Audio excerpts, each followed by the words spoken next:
चलिए अब विद्युत से रिलेटेड सब कुछ देख लेते हैं एक बार में जल्दी जल्दी। आवेश क्या है? आवेश किसी पदार्थ का वह गुण है जिसके कारण उसमें विद्युत प्रभाव या चुंबकीय प्रभाव उत्पन्न होता है, वो क्या कहलाता है? आवेश। ठीक है। और विद्युत धारा, आवेश प्रवाह की दर को विद्युत धारा कहते हैं, तो पढ़ ही चुके सब कई बार। आवेश प्रवाह की दर को विद्युत धारा कहते हैं, मतलब आवेश तेजी से गति करेगा, धारा ज्यादा उत्पन्न होगी। तो हम मान लेंगे कि यदि Q कूलाम का आवेश t समय तक प्रवाहित होता है तो उसमें बहने वाली धारा I बराबर Q/T हो जाएगी। ठीक है। Q क्या है? आवेश मात्रक कूलाम, T समय मात्रक सेकेंड, I क्या है? विद्युत धारा, इसका मात्रक एम्पियर। अब विद्युत धारा को मापने के लिए जो है किसका उपयोग करते हैं? एमीटर द्वारा विद्युत धारा को मापा जाता है। ठीक। चलिए इसके बाद देखते हैं विद्युत विभव और विभवांतर। पहले विभव समझिए। ये मान लीजिए कोई आवेश है तो इसके चारों तरफ अपना वैद्युत क्षेत्र होगा, इसका क्षेत्र होगा। अब देखिए दूसरा ऋण आवेश जब आएगा यहाँ तो इसको खींचेगा, जब इसके क्षेत्र में आएगा तब। क्षेत्र के बाहर कोई मतलब नहीं है ना। अगर ये धन आवेश है तो धन आवेश मान लीजिए यहाँ है तो इधर नजदीक आएगा नहीं, ले जाना पड़ेगा। तो जब किसी आवेश को ये परीक्षण आवेश मान लो, किसी परीक्षण आवेश को किसी वैद्युत क्षेत्र में ले जाने में जो कार्य किया जाता है वह कार्य और इसी परीक्षण आवेश के अनुपात को विभव कहते हैं। ठीक। या दूसरे शब्द में कह लीजिए कि इस आवेश को एकांक मान लेंगे तो ले जाने में किया गया कार्य ही विभव हो जाएगा। समझ गए? आवेश को एक मान लेंगे तो कार्य ही विभव हो जाएगा। इसका मतलब एकांक आवेश को अनंत से विद्युत क्षेत्र में ले आने में किया गया कार्य विभव कहलाता है, विद्युत विभव कहलाता है। ठीक। अनंत से परीक्षण आवेश, देखिए अनंत से इस परीक्षण आवेश को विद्युत क्षेत्र में ले आने में किया गया कार्य विभव कहलाता है। अब विभवांतर अगर कहना है तो विद्युत क्षेत्र में किसी एक बिंदु से दूसरे बिंदु तक, परीक्षण आवेश को विद्युत क्षेत्र में एक बिंदु से दूसरे बिंदु तक ले जाने में किया गया कार्य विभवांतर कहलाता है। और इसका मात्रक क्या होता है? वोल्ट। और विभव को मापने के लिए किसका उपयोग करते हैं? वोल्ट मीटर का। मात्रक वोल्ट, और जिस उपकरण का उपयोग करेंगे विभव को मापने के लिए वो क्या होता है? Volt meter. ठीक है। तो ये परिभाषाएं हुई। इसके बाद देखते हैं ओम का नियम। ओम का नियम क्या है कि देखिए जब किसी चालक तार में धारा प्रवाहित करते हैं ना तो सिरों के बीच कुछ विभव उत्पन्न होता है। तो सिरों के बीच उत्पन्न विभवांतर कह लीजिए, जो दो सिरों है ना, दो बिंदु जहां बात आ जाए वहां विभवांतर हम कहेंगे, है ना। तो किसी चालक तार के किन्हीं दो सिरों के बीच विभवांतर, लेकिन कंडीशन क्या है? इसकी भौतिक अवस्था ना परिवर्तित हो। ठीक। तो लिखेंगे कैसे ओम के नियम में? यदि किसी चालक तार की भौतिक अवस्था अपरिवर्तित रहे तो चालक तार के सिरों के बीच का विभवांतर उसमें बहने वाली धारा के अनुक्रमानुपाती होता है। ठीक है। तो फिर इसके बाद लिखिए कि यदि किसी चालक तार में I एम्पियर की धारा प्रवाहित करने पर सिरों के बीच V वोल्ट का विभवांतर उत्पन्न होता है तो V प्रोपोर्शनल I, है ना। तो V बराबर क्या आ जाएगा? प्रोपोर्शनल हटेगा, बराबर एक नियतांक R आ गया। V बराबर IR, ये फार्मूला हो गया। ठीक। ओम का नियम इतना बहुत है। R क्या है? एक नियतांक है। R क्या है? एक नियतांक है, जिसे क्या कहते हैं? प्रतिरोध कहते हैं। अब प्रतिरोध क्या होता है? प्रतिरोध किसी चालक तार के मार्ग में धारा, विद्युत धारा के मार्ग में आने वाली रुकावट को क्या कहते हैं? प्रतिरोध कहते हैं। ठीक। क्यों हो गया प्रतिरोध? अब इसके बाद देखिए प्रतिरोधों का श्रेणी क्रम संयोजन और समांतर क्रम संयोजन, इस पर निगमन भी आता है ना। अब श्रेणी क्रम संयोजन देखिए कैसे करते हैं। इसमें इस प्रकार से थोड़ा सा 3 प्रतिरोध बना करके, ठीक है, श्रेणी क्रम संयोजन हेडिंग डालेंगे। इसके बाद लिखेंगे कैसे कि पहले प्रतिरोध के दूसरे सिरे को दूसरे प्रतिरोध के पहले सिरे जोड़ते। देखिए पहला प्रतिरोध हो गया, दूसरा, ये तीसरा, है ना। तो पहले प्रतिरोध के दूसरे सिरे को दूसरे प्रतिरोध पहले सिरे जोड़ देते हैं। फिर दूसरे प्रतिरोध के दूसरे सिरे को तीसरे प्रतिरोध के पहले सिरे जोड़ देते हैं। ठीक। फिर क्या करते हैं? पहले प्रतिरोध का पहला सिरा और अंतिम प्रतिरोध के दूसरे सिरे को बैटरी से जोड़ देते हैं। ये हो गया। ठीक। अब इतना लिख करके फिर ये चित्र बनाएंगे। हम चित्र बनाएंगे, क्या लिखेंगे या यहाँ लिखना चाहें तो लिख दीजिए। पहले परिभाषित करिए कैसे? पहले प्रतिरोध पहले सिरा, पहले प्रतिरोध के दूसरे सिरे को दूसरे प्रतिरोध के पहले सिरे जोड़ते हैं। ठीक। फिर दूसरे प्रतिरोध के दूसरे सिरे को तीसरे प्रतिरोध के पहले सिरे जोड़ देते हैं। फिर पहले प्रतिरोध का पहला सिरा अंतिम प्रतिरोध के दूसरे सिरे को बैटरी जोड़ देते हैं। इतना लिखने के बाद फिर नीचे मान लीजिए कि यदि R1, R2, R3 प्रतिरोध वाले 3 तार को V वोल्ट की बैटरी से श्रेणी क्रम में जोड़ देते हैं तो इसमें एक समान धारा I बहती है। तो प्रत्येक में धारा इसमें समान होती है। फिर यहाँ लिखिए पहले प्रतिरोध में धारा, क्या लिखेंगे, पहले प्रतिरोध में धारा, पहले प्रतिरोध में धारा कितनी होगी, अच्छा धारा नहीं प्रतिरोध, देखिए प्रतिरोध अलग है तो इसको निकालिए। यहाँ विभव देखिए इसमें कितना होगा, धारा सब में समान है, विभव अलग अलग होगा, V1 V2 और V3। तो पहले प्रतिरोध में विभव निकाल लीजिए, पहले प्रतिरोध में विभव V बराबर क्या होता है IR, है ना। तो पहले प्रतिरोध में विभव कितना है V1, धारा कितनी आ रही है, सब में I धारा है ना। तो V1 बराबर क्या हो जाएगा, I धारा है, R1 प्रतिरोध, I R1 हो गया। फिर निकालेंगे दूसरे प्रतिरोध में विभव, दूसरे प्रतिरोध में विभव V2 बराबर क्या हो जाएगा, V2 बराबर देखिए धारा वही I है, प्रतिरोध R2 हो गया, ठीक। फिर इसी प्रकार से तीसरे प्रतिरोध में विभव, तीसरे प्रतिरोध में विभव V3 बराबर IR3, ठीक। फिर यदि तुल्य प्रतिरोध R है, क्या है, तुल्य प्रतिरोध R है तो तुल्य विभव, क्या, तुल्य विभव V बराबर IR हो जाएगा, है ना। तो परिणामी विभव देखिए, विभव क्या है, अदिश राशि, विभव अदिश राशि है और धारा सदिश राशि। चलिए यहाँ एक भी चीज़ और देख लेते हैं, धारा, ये धन आवेश जिधर प्रवाहित होता है धारा की दिशा भी उधर ही होती है, ऋण आवेश जिधर प्रवाहित होता है विद्युत धारा की दिशा उसी की विपरीत होती है। ये दोनों पॉइंट याद रखिए कि धारा की दिशा किधर होती है, धन आवेश की दिशा में और ऋण आवेश के प्रवाह के विपरीत दिशा में, ठीक। तो अब देखिए विभव सदिश राशि है तो परिणामी विभव कितना हो जाएगा, परिणामी विभव V बराबर क्या मिलेगा, V1 plus V2 plus V3 हो जाएगा, ठीक है। तो यहाँ से हमको मिल जाएगा V का मान कितना है IR और V1 IR1, V2 IR2, V3 कितना IR3। तो यहाँ से I जब कॉमन ले लेंगे तो क्या मिल जाएगा, R1 R2 और R3। तो I से I कैंसिल, ये मिल गया R बराबर R1 plus R2 plus R3, ये हो गया प्रतिरोध, ठीक है। तो कुल प्रतिरोध अलग अलग प्रतिरोधों के ओके बराबर, यानी प्रतिरोध अधिक हो जाएगा, जब श्रेणी क्रम में जोड़ेंगे प्रतिरोध अधिक हो जाएगा, है ना। श्रेणी क्रम में धारा समान होती, विभव अलग अलग होता है, याद रखिए, ठीक। इसके बाद अब देख लेते हैं समांतर क्रम संयोजन। ठीक इसी प्रकार से समांतर क्रम संयोजन में क्या होता है, देखिए प्रत्येक प्रतिरोध के पहले सिरे को किसी एक बिंदु से जोड़ देंगे। क्या करेंगे, प्रत्येक प्रतिरोध के पहले सिरे को, देखिए ये पहला प्रतिरोध हो गया, ये दूसरा प्रतिरोध, ये तीसरा। तो प्रत्येक प्रतिरोध के पहले सिरे को किसी एक बिंदु से, प्रत्येक प्रतिरोध के दूसरे सिरे को दूसरे बिंदु से जोड़ करके इसे बैटरी से जोड़ देंगे, ये, ठीक। यहाँ फिर इसके बाद लिखेंगे नई लाइन से कि यदि R1 R2 R3 प्रतिरोध वाले 3 तार को V वोल्ट की बैटरी से जब समांतर क्रम में जोड़ते हैं तो बैटरी से I एम्पियर की धारा बहती है। अब देखिए धारा निकलेगी, यहाँ 3 मार्ग हो गया तो तीनों में धारा अलग अलग हो जाएगी, है ना। तो पहले प्रतिरोध में धारा I1, दूसरे में I2, तीसरे में I3 है और तीनों में विभव जो है वो क्या होगा, समान होगा। पहले में विभव V, दूसरे में भी V, ठीक है। समांतर क्रम में जुड़ेगा, सब में विभव समान होता है ना। तो अब देखिए पिछले में यानी श्रेणी वाले में विभव अलग था तो तीनों में हमने विभव निकाला, यहाँ धारा अलग है तो तीनों में धारा निकाल लीजिए, है ना।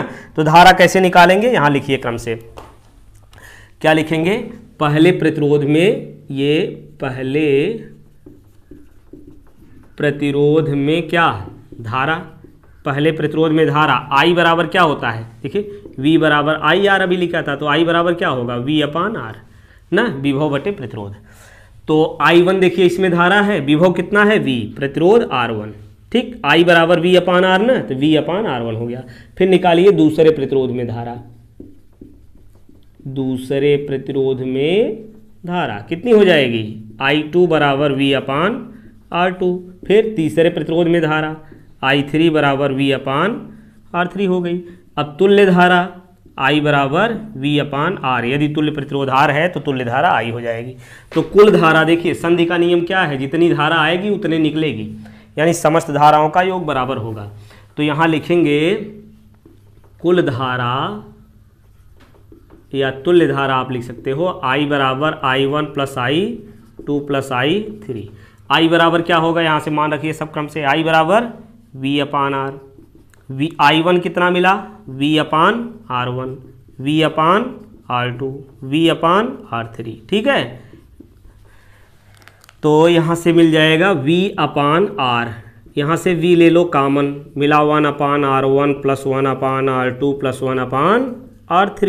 ठीक है, अब क्या करेंगे, v काट दो, है ना, तो क्या मिला 1 अपान R, 1 अपान R1, 1 अपान R2, 1 अपान R3।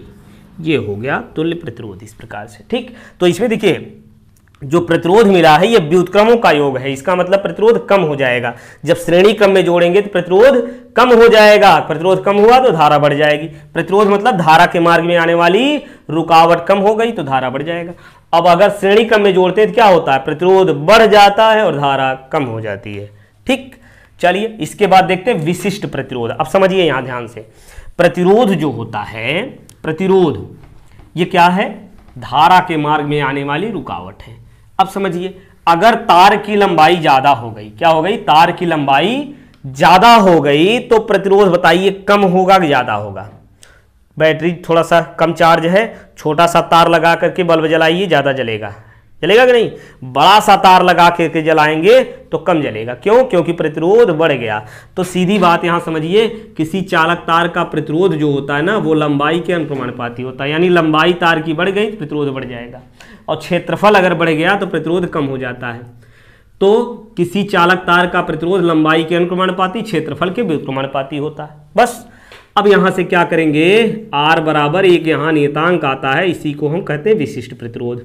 R क्या है, एक नियतांक, रो क्या है, एक नियतांक है, रो क्या है, एक नियतांक है, जिसे क्या कहते हैं, जिसे विशिष्ट प्रतिरोध कहते हैं। विशिष्ट प्रतिरोध क्या होता है, रो। ठीक, तो रो बराबर यहां से क्या मिलेगा, तिरछा गुणा कर लीजिए, RA अपान L। तो मात्रक लिखना चाहें तो क्या लिखेंगे, ओम। अब देखिए ये हो गया मीटर स्क्वायर बटे मीटर, तो मीटर हो जाएगा, ओम इंटू मीटर, ये हो गया विशिष्ट प्रतिरोध का मात्रक। ठीक, अब विशिष्ट प्रतिरोध यदि परिभाषित करना चाहें यहां से तो कैसे करेंगे, यल बराबर मान लो 1 मीटर, ए बराबर 1 मीटर स्क्वायर कर लो, है ना, क्षेत्रफल कितना तार का है, 1 मीटर स्क्वायर, तार की लंबाई 1 मीटर, तो क्या होगा बताइए, विशिष्ट प्रतिरोध इसका कितना होगा, R। अब गुणे 1 करेंगे बटे 1, तब भी वही R ही आएगा, यानी चालक तार का प्रतिरोध ही क्या हो गया, चालक तार का प्रतिरोध क्या हो गया, विशिष्ट प्रतिरोध। ठीक, चालक तार, किसी चालक तार का प्रतिरोध विशिष्ट प्रतिरोध के बराबर कब हुआ, जब तार की लंबाई हमने 1 मीटर कर दिया और क्षेत्रफल 1 मीटर स्क्वायर, है ना। तो इस तरीके से परिभाषित कीजिए, कैसे, 1 मीटर लंबे तार और 1 मीटर स्क्वायर क्षेत्रफल वाले तार का प्रतिरोध ही विशिष्ट प्रतिरोध होता है। ठीक, या फिजिक्स भाषा में ऐसे भी कह लीजिए, एकांक लंबाई और एकांक अनुप्रस्थ काट के क्षेत्रफल वाले तार का प्रतिरोध, अनुप्रस्थ काट क्या होता है, बाहरी वाला ये भाग। ठीक, अनुप्रस्थ काट के क्षेत्रफल का तार का प्रतिरोध ही विशिष्ट प्रतिरोध होता है। याद हुआ, फिर से एक बस साथ में बोलिए, एकांक लंबाई और एकांक क्षेत्रफल के, एकांक अनुप्रस्थ काट के क्षेत्रफल के तार का प्रतिरोध ही विशिष्ट प्रतिरोध होता है। ठीक, चलिए अब देखते हैं विद्युत ऊर्जा। विद्युत ऊर्जा क्या है समझिए, किसी चालक तार में, देखिए किसी चालक तार में जब हम धारा प्रवाहित करते हैं, विद्युत धारा जब प्रवाहित करते हैं तो क्या होता है, ऊर्जा व्यय होती है। तो जो ऊर्जा व्यय होती है, जो ऊर्जा खर्च होती है, उसी को विद्युत ऊर्जा कहते हैं। किसी चालक तार में विद्युत धारा प्रवाहित करने पर जो ऊर्जा व्यय होती है उसे विद्युत ऊर्जा कहते हैं। ठीक, अब यदि कह लीजिए, देखिए क्या कहा हमने, किसी चालक तार में धारा प्रवाहित करने पर जो ऊर्जा व्यय होती है, तो अब देखिए ऊर्जा ये कार्य के रूप में होती है ना, तो कार्य ही ऊर्जा होती, इसी की सहायता से यहां से हम सूत्र निकालेंगे। समझिए, तो धारा प्रवाहित करने का मतलब आवेश भी प्रवाहित होगा। अगर Q कूलाम का आवेश यदि प्रवाहित हो रहा है, Q कूलाम का आवेश यदि विद्युत क्षेत्र में गति कर रहा है तो कुछ कार्य होगा और कुछ विभव उत्पन्न होगा। Q कूलाम के आवेश को यदि प्रवाहित करने, भी वोल्ट के विभवांतर में प्रवाहित करने पर यदि W जूल कार्य होता है तो किया गया कार्य W बराबर क्या मिल जाएगा, V इंटू Q, है ना। क्या कहेंगे, Q कूलाम के आवेश को V विभवांतर, चालक तार के सिरों के बीच का विभवांतर यदि V है, यहाँ से गलिए, V विभवांतर के तार के सिरों के, यदि एक तार जिसके सिरों के बीच का विभवांतर V है, इसमें Q कूलाम के आवेश को प्रवाहित करने पर, फिर से क्या, चालक तार के सिरों के बीच का विभवांतर V है, इसमें Q कूलाम के आवेश को प्रवाहित करने पर किया गया कार्य कितना हो जाएगा, किया गया कार्य W बराबर वी क्यू हो गया। बस इसको मान लीजिए समीकरण 1। फिर कहिए कि यदि I एम्पियर की धारा, देखिए अब आवेश प्रवाहित हो रहा, धारा भी प्रवाहित होगी, तो I एम्पियर की धारा t समय तक अगर प्रवाहित होती है तो आवेश Q बराबर क्या हो जाएगा बताइए, Q बराबर IT होता ना। अब यही मान इसमें रख दीजिए तो W बराबर क्या मिल जाएगा, VIT, ये फार्मूला मिल गया। अब यही फार्मूले जो है कई बना लो यहाँ। V बराबर क्या होगा IR, तो V की जगह जब IR रखोगे तो क्या मिल जाएगा, I स्क्वायर R और ये T, ठीक। फिर I की जगह V अपान R रखिए, I की जगह V अपान R रखेंगे तो मिल जाएगा V स्क्वायर T अपान R। तो ये W के लिए यानी विद्युत ऊर्जा के लिए सूत्र मिल गया। अब विद्युत ऊर्जा का मात्रक क्या होता है, ऊर्जा का मात्रक जूल होता है, ऊर्जा का मात्रक जूल। अगर इसको कैलोरी में बदलना है, क्या करना है, कैलोरी में बदलना है तो क्या करेंगे, 4.2 से भाग दे देंगे। क्या करेंगे, 4.2 से भाग दे देंगे तो क्या हो जाएगा, कैलोरी में बदल जाएगा। यानी 1 कैलोरी बराबर क्या होता है, 1 कैलोरी बराबर होता है 4.2 जूल, ठीक। तो जूल को यदि कैलोरी में बदलना है तो 4.2 से भाग देना होगा। यानी 1 जूल बराबर क्या होगा, यहाँ से 1/4.2 कैलोरी, समझ गए। तो जूल को कैलोरी में बदलना क्या करेंगे, 4.2 से भाग दे देंगे तो कैलोरी में बदल जाएगी। विद्युत ऊर्जा हो गया। अब विद्युत सामर्थ्य समझिए, विद्युत सामर्थ्य। अब विद्युत ऊर्जा समझ में आया, ऊर्जा जो व्यय होती है विद्युत धारा प्रवाहित करने पर जो ऊर्जा व्यय होती है विद्युत ऊर्जा हो गई। अब ऊर्जा व्यय होने की दर जो होती है वो विद्युत सामर्थ्य होती है। अलग अलग विद्युत उपकरणों की विद्युत सामर्थ्य यानी अलग अलग होती है ना। जो ज्यादा ऊर्जा व्यय कर रहा है उसका सामर्थ्य ज्यादा है, जो कम ऊर्जा व्यय कर रहा है उसका सामर्थ्य कम है ना। जैसे हीटर चलाते हो ना, हीटर में बहुत ज्यादा ऊर्जा लगती है, इसका मतलब उसका सामर्थ्य अधिक है। तो सामर्थ्य को कैसे परिभाषित करेंगे, आवेश किसी विद्युत उपकरण द्वारा ऊर्जा व्यय होने की दर को क्या कहते हैं, सामर्थ्य कहते हैं। सामर्थ्य समझ में आया, किसी विद्युत उपकरण द्वारा ऊर्जा में व्यय होने की दर को सामर्थ्य कहते हैं। बात समझ में आई, ऊर्जा जो ज्यादा व्यय कर रहा सामर्थ्य ज्यादा, ठीक। अब मान ले हम कि यदि t समय में W जूल ऊर्जा व्यय हो रही है, किसी विद्युत उपकरण द्वारा t समय में W जूल ऊर्जा व्यय हो रही है, तो उस उपकरण का सामर्थ्य क्या होगा, P बराबर W अपान T। हाँ, तो W बराबर अभी हमने निकाला था 3 फार्मूला, क्या, VIT है ना, तो वो सब मान रखिए तो यहाँ से मिल जाएगा P बराबर VIT। जब रखेंगे W बराबर तो क्या मिलेगा, VIT अपान T, TT से कैंसिल, तो P बराबर क्या मिल गया, VI आया। अच्छा, अब खुद से यहां से मान रखिए V बराबर क्या होता, IR, V बराबर IR रखो, यहां क्या मिलेगा, IR रखेंगे, I एक पहले से है तो I स्क्वायर R हो गया, ठीक। अब यहां V की I का मान रख दीजिए, I बराबर क्या होगा, V अपान R, यही रखिए V अपान R, एक V पहले से है, P बराबर V स्क्वायर अपान R, ये हो गया, ठीक। क्या क्या, P बराबर VI, I square R, V square upon R, ठीक। तो ये हो गया सामर्थ्य। अब सामर्थ्य के मात्रक जो है ये थोड़ा सा इंपॉर्टेंट है। सामर्थ्य का मात्रक क्या होता है, वाट। क्या होता है, छोटा मात्रक वाट है, बड़े मात्रक क्या, किलोवाट, मेगावाट है ना। अश्वशक्ति होता है, तो एक अश्वशक्ति बराबर 746 वाट, ये सब याद रखिए। तो यहां से यदि मात्रक हम निकालना चाहें तो क्या होगा, जूल प्रति सेकेंड, कार्य का मात्रक जूल, समय का मात्रक सेकेंड। यहां से सामर्थ्य का मात्रक निकाल लिए, विभव का मात्रक वोल्ट, विद्युत धारा का एम्पियर, वोल्ट इंटू एम्पियर हो गया। यहां से निकालिए विद्युत धारा एम्पियर, आर का ओम, तो एम्पियर स्क्वायर ओम, ठीक। यहां से निकालिए विभव का मात्रक वोल्ट, तो क्या बन जाएगा, वोल्ट स्क्वायर प्रति प्रतिरोध का मात्रक ओम, तो वोल्ट स्क्वायर प्रति ओम हो गया, ठीक। चलिए, तो इस प्रकार से विद्युत से रिलेटेड हमने सब कुछ देख लिया। इसके बाद अब चुंबक देखते हैं। चलिए, अब पूरा चुंबक एक बार में जल्दी जल्दी समझ लेते हैं। बायो-सेवर्ट का नियम क्या है, देखिए 1820 ईस्वी में ऑरस्टेड के प्रयोग के आधार पर बायो-सेवर्ट ने नियम दिया था। ऑरस्टेड ने क्या बताया था कि जब चालक तार में धारा प्रवाहित करते हैं तो चारों ओर चुंबकीय क्षेत्र उत्पन्न होता है, तो उसी के आधार पर इन्होंने बताया कितना चुंबकीय क्षेत्र उत्पन्न होता है ना। कैसे, एक चालक तार देखिए इस प्रकार से, एक चालक तार में इसमें जब धारा प्रवाहित करते हैं तो इसके जो है चारों तरफ चुंबकीय क्षेत्र उत्पन्न होता है। तो इन्होंने बताया कि चालक तार के चारों ओर उत्पन्न चुंबकीय क्षेत्र जो होता है, इस चालक तार के अल्पांश ना, इस चालक तार में पहले धारा के लीजिए, पहले धारा के अनुक्रमानुपाती होता है। ठीक, चलिए पहले चित्र समझ लीजिए। ये चालक तार है, इसमें I एम्पियर की धारा प्रवाहित की जा रही है। चालक तार पर छोटा सा खंड ये अल्पांश dl है। क्या है? dl। इसमें I एम्पियर की धारा प्रवाहित कर रहे हैं, अल्पांश क्या हो गया? ये dl है, l। ठीक, अब इस तार से r दूरी पर स्थित बिंदु P पर यहाँ चुंबकीय क्षेत्र तीव्रता निकालनी है। अल्पांश और P को मिलाने वाली रेखा देखिए, ये हो गई अल्पांश, ये हो गया अल्पांश और P को मिलाने वाली रेखा के बीच का कोण ये है थीटा। ठीक, बस हो गया चित्र। अब समझिए, इसमें उत्पन्न चुंबकीय क्षेत्र इन्होंने बताया कि चालक तार में बहने वाली धारा के अनुक्रमानुपाती होती है, और ये चालक तार की लंबाई देखिए, लंबाई अगर छोटी है तो थोड़ा चुंबकीय क्षेत्र, लंबाई ज़्यादा है तो ज़्यादा चुंबकीय क्षेत्र, और साथ में लंबाई के चालक तार के अल्पांश के, या dl लिखिए, यहाँ d लिख लें, यहाँ भी dl, तो अल्पांश की लंबाई के अनुक्रमानुपाती होता है।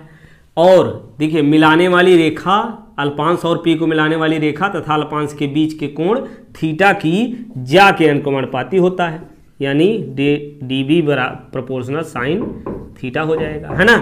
अब ये दूरी जितने ज़्यादा हो जाएगी, दूरी जितनी ज़्यादा होगी, चुंबकीय क्षेत्र उतने क्या होगा? कम ज़्यादा। देखिए तार में धारा प्रवाहित करेंगे, ज़्यादा दूर देखेंगे, यहाँ चुंबकीय क्षेत्र ज़्यादा होगा कि हाँ नज़दीक में चुंबकीय क्षेत्र ज़्यादा होगा, दूरी बढ़ जाएगी, चुंबकीय क्षेत्र कम हो जाएगा, तो दूरी के व्युत्क्रमानुपाती होता है, इन्होंने कहा, होता भी है 1/r²। ठीक, अब इन सबको सम्मिलित करने पर क्या मिल जाएगा? dB प्रोपोर्शनल I, यहाँ से dl, फिर साइन थीटा और बटे r²। ठीक, अब प्रोपोर्शनलिटी का निशान जब हम यहाँ से हटाएंगे तो क्या मिल जाएगा?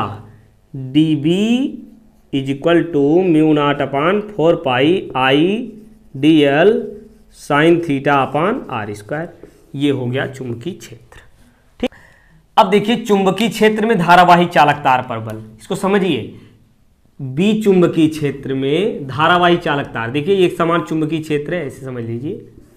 इसमें यह लंबाई का चालक तार रख करके जब I एम्पियर की धारा प्रवाहित करेंगे, यह लंबाई का चालक तार चुंबकीय क्षेत्र से थीटा कोण बना रहा है।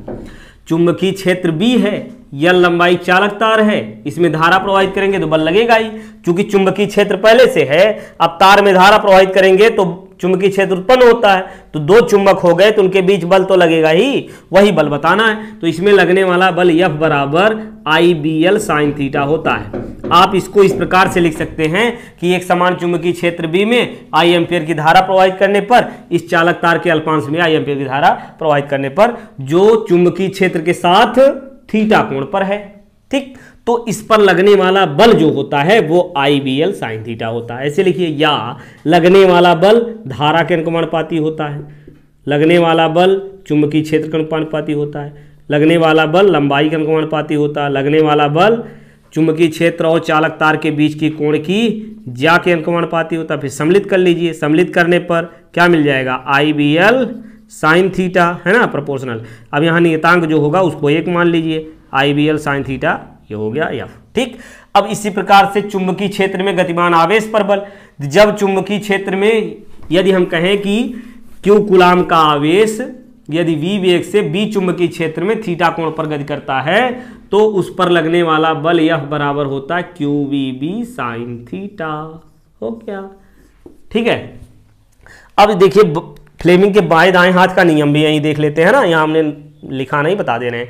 देखिए बाएं हाथ का नियम क्या है कि यदि हम अपने बाएं हाथ की तीनों उंगलियों, कौन कौन, अंगूठा, तर्जनी और मध्यमा को इस प्रकार फैलाएं, तीनों एक दूसरे के लंबवत हों, तो यदि अंगूठा, देखिए बाएं में बल हमने बताया ना, बाएं में बल, दाएं में दिशा, बाएं में बल की दिशा ज्ञात करते हैं और दाएं में चुंबकीय क्षेत्र की दिशा। ठीक, तो बल की दिशा कैसे मिलेगी? तर्जनी चुंबकीय क्षेत्र मध्यमा धारा की दिशा में हो तो अंगूठा बल की दिशा में होता। क्या? तर्जनी चुंबकीय क्षेत्र मध्यमा धारा, अंगूठा बल हो जाएगा।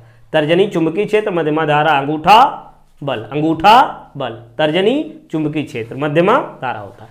ठीक, तो ये हो गया फ्लेमिंग के बाएं हाथ का नियम। अब दाएं हाथ का नियम समझिए। दाएं हाथ की हथेली को इस प्रकार फैलाएं, दाएं हाथ की हथेली को इस प्रकार फैलाएं कि अंगुलियां अंगूठे के लंबवत हों, अंगुलियां अंगूठे के लंबवत हो। देखिए ये अंगूठा, ये अंगुली। तो यदि अंगूठा धारा की दिशा में हो, यदि अंगूठा धारा की दिशा में, धारा प्रवाहित होगी तो चुंबकीय क्षेत्र उत्पन्न होगा। तो अंगूठा धारा की दिशा में हो तो इससे उत्पन्न चुंबकीय क्षेत्र की दिशा जो है हथेली के लंबवत बाहर होती है। कहाँ? जिधर ये अंगुलियां होती हैं। अब देखिए लिखने वाला नियम समझिए। यदि हम अपने दाएं हाथ की हथेली को इस प्रकार फैलाएं कि अंगुलियां अंगूठे के लंबवत हों और अंगुलियां उस बिंदु की ओर संकेत करें जहां चुंबकीय क्षेत्र ज्ञात करना, जिधर चुंबकीय क्षेत्र ज्ञात करना उसको इधर करेंगे, अंगूठा धारा की दिशा में होगा तो बल किधर लगेगा? हथेली के लंबवत बाहर की ओर। ठीक, तो ये हो गया दाएं हाथ। अच्छा, मैक्सवेल का नियम भी समझ लीजिए। यदि हम दाएं हाथ से, मैक्सवेल के पेचकस का नियम, दाएं हाथ से पेचकस को पकड़ करके यदि हम इस प्रकार से घुमाएं कि पेचकस के नोक के गति की दिशा धारा की दिशा में हो तो अंगुलियां चुंबकीय बल रेखाओं की दिशा को प्रदर्शित करती हैं। क्या? ये धारा की दिशा में नोक जा रहा है, अंगुलियां क्या करेगी? चुंबकीय बल रेखाओं की दिशा। ठीक, चलिए अब इसको देखिए चुंबकीय फ्लक्स। चुंबकीय फ्लक्स क्या है कि देखिए चुंबकीय क्षेत्र में चुंबकीय बल रेखाएं होती हैं, चुंबकीय क्षेत्र में चुंबकीय बल रेखाएं होती हैं। अब चुंबकीय क्षेत्र में काल्पनिक पृष्ठ मान लेते हैं। चुंबकीय क्षेत्र में काल्पनिक पृष्ठ के लंबवत गुजरने वाली बल रेखाओं की संख्या को चुंबकीय फ्लक्स कहते हैं। क्या? इसको प्रदर्शित करते हैं फाई से। एक समान चुंबकीय क्षेत्र में बी में ए क्षेत्रफल से गुजरने वाला चुंबकीय फ्लक्स फाई बराबर बी ए कास थीटा होता है। ठीक, और थीटा क्या है? तल पर खींचे गए लंब द्वारा, चुंबकीय क्षेत्र में स्थित तल पर खींचे गए लंब द्वारा चुंबकीय क्षेत्र के साथ बनाया गया कोण, लंब द्वारा चुंबकीय क्षेत्र के साथ बनाया गया कोण है। तो ये हो गया चुंबकीय फ्लक्स। चुंबकीय फ्लक्स का मात्रक वेबर होता है। क्या होता है? वेबर होता है। चलिए अब विद्युत चुंबकीय प्रेरण का नियम बहुत इंपॉर्टेंट है, इसको समझ लीजिए। चुंबकीय प्रेरण का नियम क्या है कि जब किसी परिपथ से बद्ध चुंबकीय फ्लक्स में परिवर्तन होता, समझिए परिपथ से बद्ध चुंबकीय फ्लक्स में परिवर्तन मतलब चुंबक है, बल रेखाएं होंगी चारों तरफ, इसको गति करेंगे, इधर उधर करेंगे तो बल रेखाएं परिवर्तित होंगी ना। बल रेखाएं की संख्या ही चुंबकीय फ्लक्स है, जान लीजिए, है ना। तो बल रेखाओं की संख्या बदल रही है, इतना मतलब फ्लक्स बदल रहा है। तो फ्लक्स जब बदलता है तो इन्होंने बताया है कि प्रेरित विद्युत वाहक बल उत्पन्न होता है। कब प्रेरित विद्युत वाहक बल उत्पन्न होता है? जब फ्लक्स में परिवर्तन होता है। फ्लक्स में परिवर्तन कब होता है? जब ये गति होती है। ठीक, फिर से सुनिए, जब गति होती है तो क्या होता है? फ्लक्स में परिवर्तन होता है, और जब फ्लक्स में परिवर्तन होता है तो प्रेरित विद्युत वाहक बल उत्पन्न होता है ना। चलिए लिख दे रहे हैं, फ्लक्स में परिवर्तन जब होगा, फ्लक्स में परिवर्तन होगा तो क्या होगा? प्रेरित विद्युत वाहक बल उत्पन्न हो जाएगा, और जब प्रेरित विद्युत वाहक बल उत्पन्न होता है तो प्रेरित धारा बहने लगती है। यही है पहला नियम, और प्रेरित धारा तब तक बहती है जब तक फ्लक्स में परिवर्तन होता रहता है। पहला नियम हो गया। और दूसरा नियम क्या है कि देखिए यही है, कुछ अलग से नहीं, कि किसी परिपथ में उत्पन्न प्रेरित विद्युत वाहक बल जो होता है वो फ्लक्स में परिवर्तन की दर के ऋणात्मक मान के बराबर होता है। फ्लक्स में परिवर्तन की दर के ऋणात्मक मान के बराबर होता है। तो यदि फ्लक्स में परिवर्तन, देखो यहाँ लिखेंगे dt समयांतराल में यदि d5 फ्लक्स में परिवर्तन हो रहा है तो उत्पन्न प्रेरित विद्युत वाहक बल E बराबर -d5/dt ना। तो ऋण चिन्ह इसमें यह प्रदर्शित करता है कि प्रेरित विद्युत वाहक बल फ्लक्स में परिवर्तन का विरोध करता है। प्रेरित विद्युत वाहक बल फ्लक्स में परिवर्तन का विरोध करता है। ठीक, ये हो गया। अब इसके बाद देखिए हमने लेंज का नियम भी यही समझ लीजिए। लेंज का नियम क्या है कि प्रेरित विद्युत वाहक बल की दिशा सदैव इस प्रकार होती है कि वह जिसके कारण उत्पन्न होती है उसी का विरोध करती है। ठीक, तो ये हो गया लेंज का नियम। इस तरीके से हमने पूरा फिजिक्स एक बार में पढ़ लिया है।